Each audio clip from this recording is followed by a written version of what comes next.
So you spent all day being unproductive. Another day down the drain. You jacked off relentlessly, binge ate from the cupboard, watched Vampire Diaries for the third time. Now it's late at night. You're feeling depressed. You know your life's going nowhere. Something's got to change. So you look around, you make a solemn vow that from tomorrow onwards, you'll be the man you want to be. You decide that you're going to be dedicated and you're going to work hard to achieve what you want to achieve. You probably even write down a list and you make a whole timetable detailing everything that you need to accomplish throughout the day. But inevitably the next morning arrives and suddenly your list seems kind of pointless. And there's no way that doing all of these things is going to make a difference. You're just doomed to be average. It's not your fault. It's your genetics. Besides, that new video game's out and all your friends are going to play. You might as well join them. Does this sound familiar, boys? Because it's familiar to me, right? I created this. This was literally my life 2 years ago. I haven't always been on a warpath for self-improvement. I haven't always had this fire that's burning inside me to make me want to achieve the things I want to achieve. This was 2 years ago. And I can honestly tell you that I spent almost every day in my bed. And I would get up to piss. I would get up to grab snacks from the cupboard. And I would go right back to bed. And I would lay in bed, I would watch Netflix, and I swear to God, potentially every time my dick could get hard, I would jack off. I would wake up and the first thing I would do is jack off. And throughout the day, every opportunity I could, I would do it again and again and again and again. I wasn't even horny anymore. I just did it. And I lived in this state for about a year. And there would be nights at like 1 a.m., 2 a.m. I would literally burst into tears and cry because I was so ashamed at how I lived my life. And I would promise myself that the next day would be different. And I would make lists. I wish I still had my old journals. There's literally lists and lists and lists of what I'm going to do the next day. The way I'm going to change my life. I wrote this out so many times. And every morning I would wake up. And you know what I would do? I would look at that list and I would say, I'll do it tomorrow. And that cycle would just repeat. That's a horrible place to be in. I think a lot of us can relate. Maybe you're there now, man. I pray for you. If you're there now, I'm urging you, you can get out. There is a way out. There is a better way to live your life. So I want to go over these key points. This is the topic of the video. How to do what you said you would do. Okay? Now this isn't about other people. This is strictly between yourself. How to do what you promised yourself you would do. Let's say you promised yourself, I'm going to go to the gym every single day for the next year.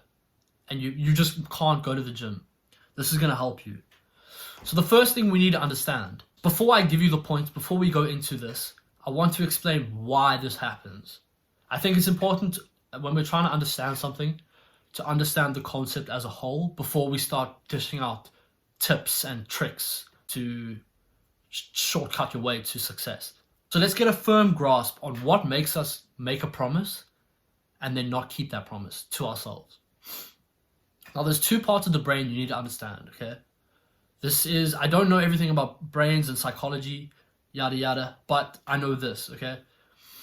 You have the amygdala, okay? Which is the oldest part of your brain.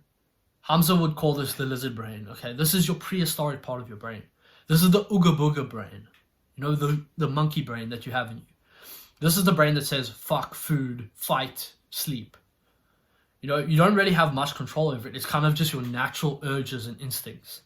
So what happens is, day to day, let's say you're on a diet, and there's a cookie, and you really want to eat that cookie, and you eat that cookie. What just happened was, your amygdala decided that you need that cookie because there's more calories in that cookie, etc., etc. So that forced you to eat that. Okay, so you use your amygdala to eat that cookie, right? Your amygdala said, eat that cookie, and you did it. Now, the other part of the brain, which is the more advanced part of the brain, the more modern development in the human brain, which is called the prefrontal cortex, okay? It's the prefrontal lobe. It sits right in the front of your brain. And this is responsible for, well, it's responsible for many things. But in the case of today's video, what we will discuss is it is responsible for kind of your rational thinking. Okay, so it's responsible for your rational thoughts. You know, for example, like you can predetermine things, right? That's what you're going to use your prefrontal cortex for. So say that the cookie example again, your prefrontal cortex will say no, but if we eat that cookie now, then tomorrow we're going to be fat. Okay, that's your prefrontal cortex speaking. And our goal, if we are trying to stay disciplined, right, you're always going to hear those thoughts saying, eat that cookie, eat that cookie, eat that cookie.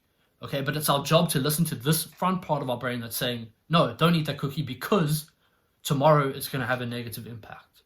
So that is why you tend to break your routines and your habits and your promises to yourself. Okay, it's because you're listening to your amygdala, because your amygdala is overpowering your prefrontal cortex. Now, the main way to reduce this, because this is our goal now, is, well, the primary goal would be to reduce the amygdala, make it smaller, right? Give more power to the prefrontal cortex. So, meditation. We've all heard about this. Everyone knows meditate, meditate, meditate. It's like a big thing at the moment, okay? And for me, I do meditate.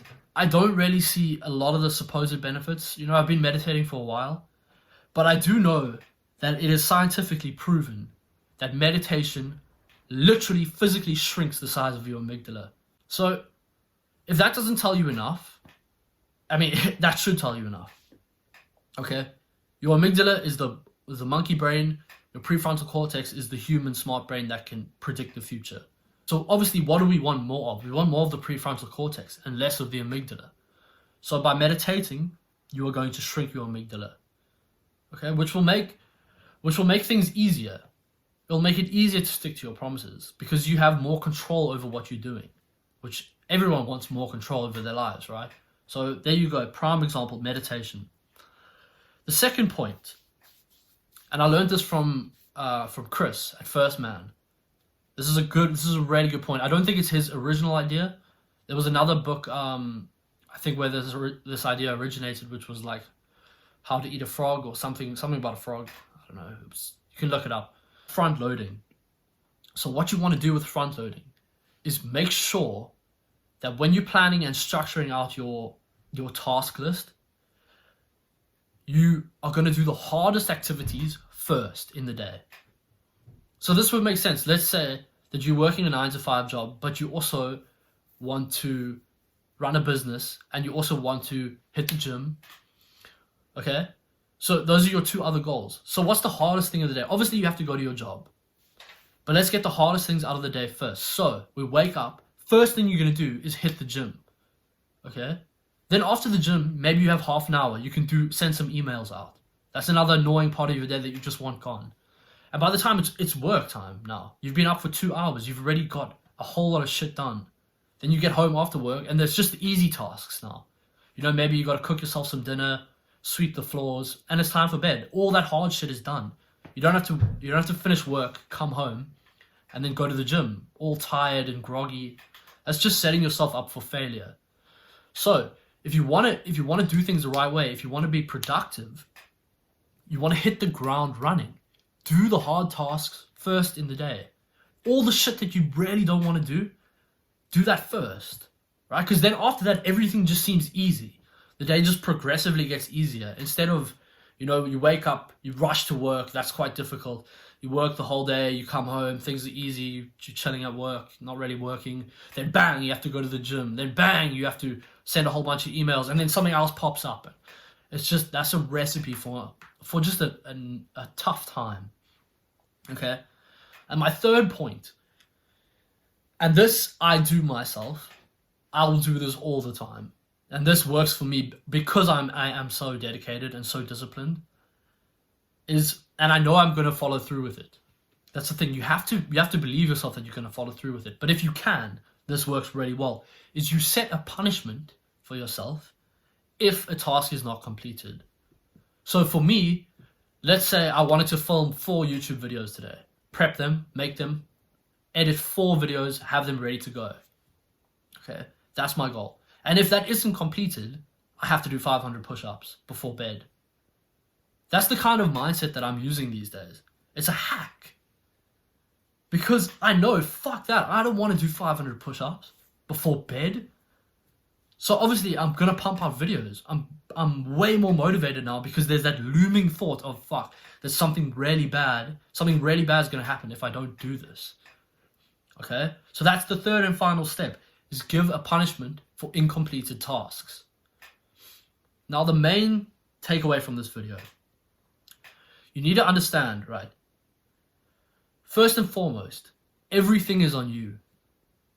You know, I can sit here and I can give you all these tips and all these tricks, and you can watch this video and say, oh, that's great, and move on. You could set all these goals for yourself, but when you wake up in the morning, again, like I said in the beginning, you're like, oh, fuck it. You're the only one who's accountable. No, I'm not going to come to your house and spoon feed you this shit. Okay? You need to be accountable for yourself. If you can't do that, watch this video again. Right? Every morning, watch this video if you need to. Because you need to be accountable for yourself. You need to be accountable for your actions. No one else is going to be. And I preach this all the time. I feel like there's a lot of people out there who are just waiting for handouts. You're waiting for someone in to come and save the day. That's never going to happen. Right? Especially if on your lazy ass. You think you're going to get lucky being lazy. No. Another thing is, and I know I'm hardcore about a lot of this stuff, but I am also a softie. And I want to say, like, if you're in that position that I described in the beginning, I know it's tough. So take baby steps. Take your time with this. You've got to regain trust in yourself. Okay, you've got to slowly over time show yourself that you can be trusted. So just do the small things. You know, instead of laying awake late at night and writing out 100 things that you're going to change, start with like 3. Say, okay, look, instead of sleeping until midday, I'm going to wake up at 8 o'clock in the morning. Okay, have a nice productive morning. You know, obviously you can carry on with what you normally do, but just wake up early, right? Wake up a little bit earlier. And that's your first day done. It's baby steps in the beginning. You can start running later on. But just slowly over time, integrate these healthy habits. It doesn't have to be all at once. And I want to leave you with that. Okay, if you're in a tough position, if you really are fucked, and that you really cannot trust your word, baby steps, baby steps. Start with meditation in the morning. That's it. Just meditate 5 minutes. That's all you got to do. And from there, you can slowly add more things. And this works. This really does work. You don't have to do everything in one go. Alright, that being said, I think this video is long enough. I am going to call it a night. I love you, boys.